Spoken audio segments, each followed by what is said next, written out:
No one can clearly foresee the city of the future, but the appearance of any city, of any period of history, is a direct outcome of the social, economic, and technical conditions then existing. Cities of the future would be laid out to a master plan. Streets and buildings no longer haphazard, but harmoniously related. Structural ingenuity would, of course, go on producing unusual forms, perhaps suspension bridge apartment houses. These would surely provide wide vistas for the bridge dwellers and perhaps gratify the very human desire for novelty and romance.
Clad woman of tomorrow, swish, will move in an atmosphere that's scientifically kept at the right temperature.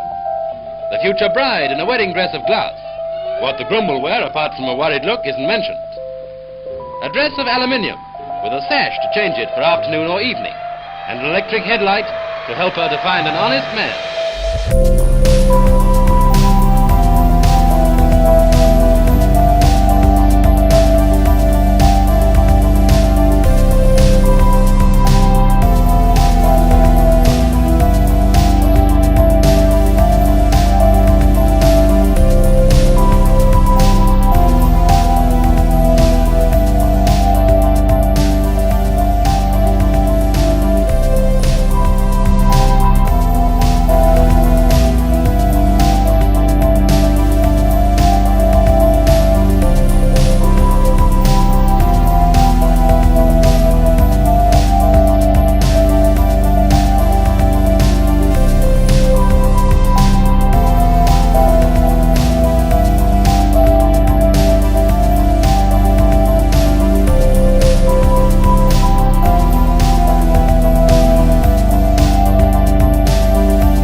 Participating in the sports, the arts and the sciences, in fact in all the activities which make life worth living.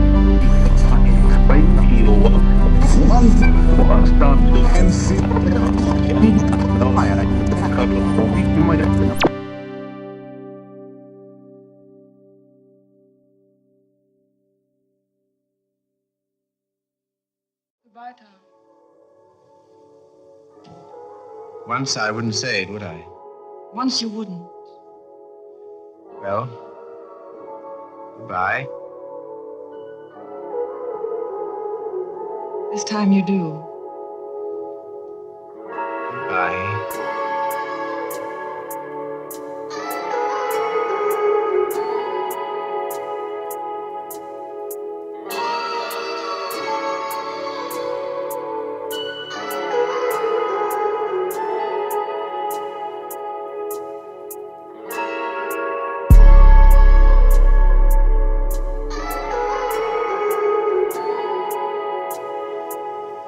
Goodbye, you tongue cut.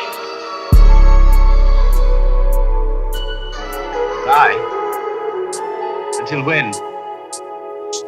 Doomsday, my darling.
Don't be afraid. I'm not afraid.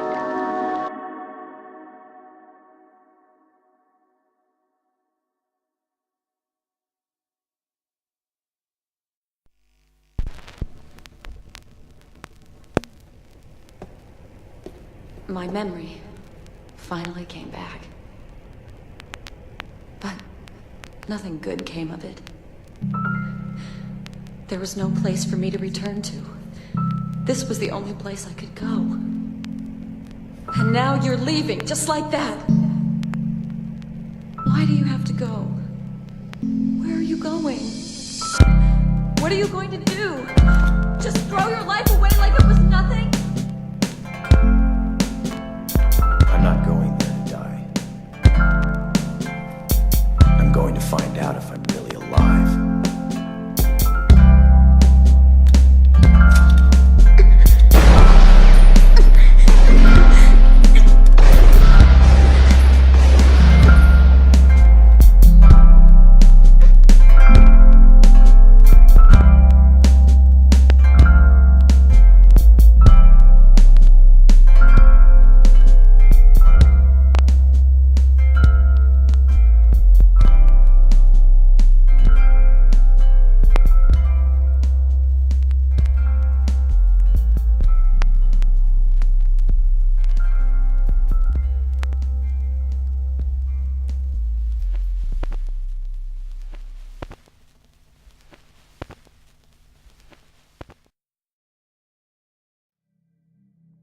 Furthermore, the fact that life is transient is part of its liveliness. The poets, in speaking of the transience of the world, always utter their best poetry. You know, our revels now are ended. These our actors, as I foretold you, are all spirits, and are melted into air, into thin air. And like the baseless fabric of this vision, the cloud-capped towers, the gorgeous palaces, the solemn temples, the great earth itself, aye, all which it inherit shall dissolve.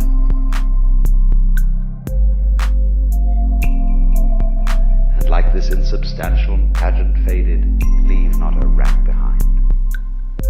We are such stuff as dreams are made of, and our little life is rounded with a sleep.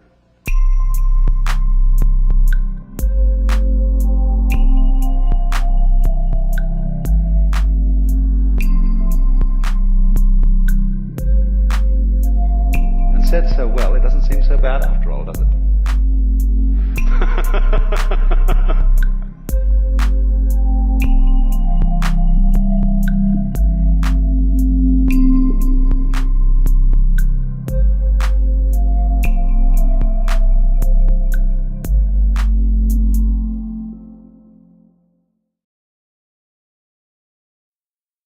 My father died when I was 13 and I inherited this money. You don't think every day I wake up and I wish that I could give it back? That I would give it back in a second if it meant I could have one more day with him. But I can't, and that's my life and I deal with it. So don't put your shit on me when you're the one that's afraid. I'm afraid. What am I afraid of? What the fuck am I afraid of? You're afraid of me, you're afraid that I won't love you back. You know what? I'm afraid too. Fuck it, I want to give it a shot, and at least I'm honest with you. I'm not honest with you? No, what about your 12 brothers?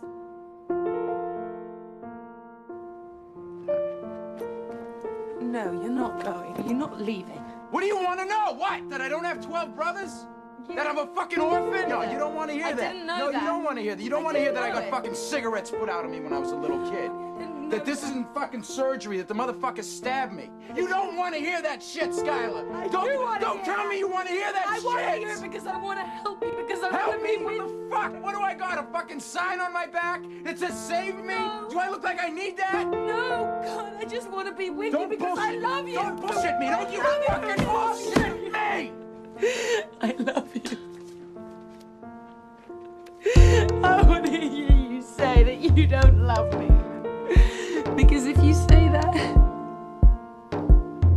then I won't call you. And I won't be in your life.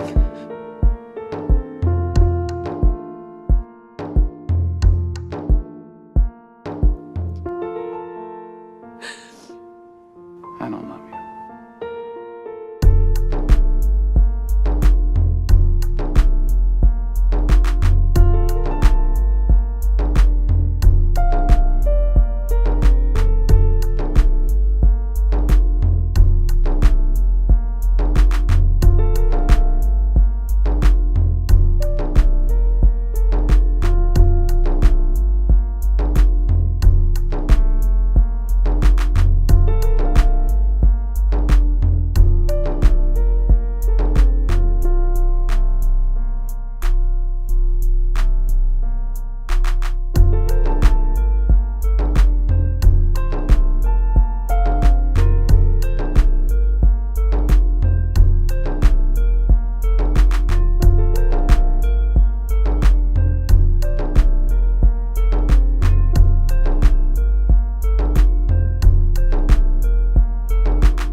So then, let me connect this with the problem of birth and death, which puzzles people enormously, of course.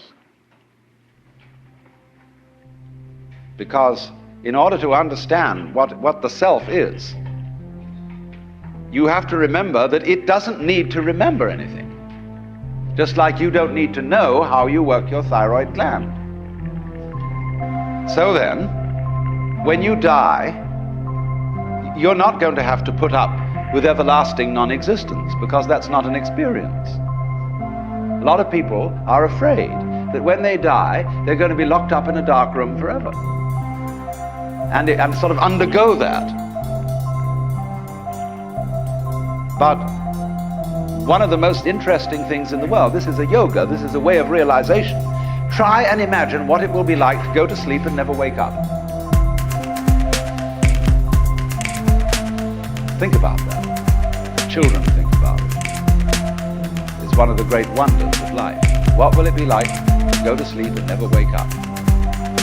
And if you think long enough about that, something will happen to you. You will find out, among other things, that it'll pose the next question to you. What was it like to wake up after having never gone to sleep? That was when you were born. You see, you can't have an experience of nothing. Nature abhors a vacuum. So after you're dead, the only thing that can happen is the same experience, or the same sort of experience as when you were born. In other words, we all know very well that after people die, other people are born. And they're all you. Only you can only experience it one at a time. And wheresoever beings exist throughout all galaxies, it doesn't make any difference. You are all of them. And when they come into being, that's you coming into being. You know that very well.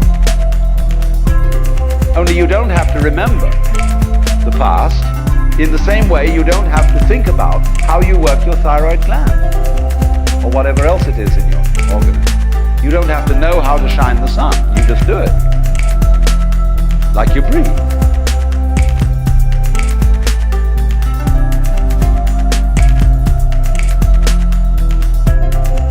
Doesn't it really astonish you that you are this fantastically complex thing? And that you're doing all of this and you never had any education in how to do it? Never learned, but you're this miracle?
My guru is more effective than your guru. My yogas are faster than your yoga. I'm more aware of myself than you are. I'm humbler than you are. I'm sorrier for my sins than you are. I love you more than you love me. This interminable goings-on about which people fight and wonder whether they are a little bit more evolved than somebody else and so on. All that can just fall away. And then we get this strange feeling that we have never had, you see, in our lives, except occasionally by accident. Some people get a glimpse that we are no longer this poor little stranger and afraid in a world it never made, but that you are this universe, and you are creating it at every moment, because you see it starts now. It didn't begin in the past. There was no past. See, if the universe began in the past, when that happened it was now. See? Well, it's still now. And the universe is still beginning now, and it's trailing off like the wake of a ship from now. And the wake of the ship fades out, so does the past. You can look back there to explain things, but the explanation disappears. You never find it there. Things are not explained by the past. They're explained by what happens now. That creates the past. And it begins here.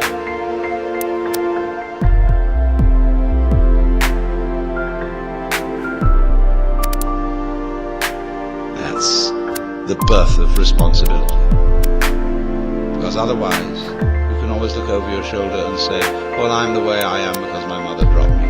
And she dropped me because she was neurotic because her mother dropped her. Away we go back to Adam and Eve or to a disappearing monkey or something. We never get at it. But in this way, you're faced with it, you're doing all this.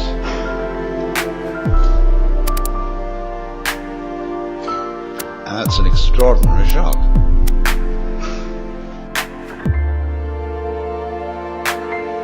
So, cheer up. You can't blame anyone else for the kind of world you're in. And if you know, you see that I, in the sense of the person, the front, the ego, really doesn't exist, then it won't go to your head too badly if you wake up and discover that you're God.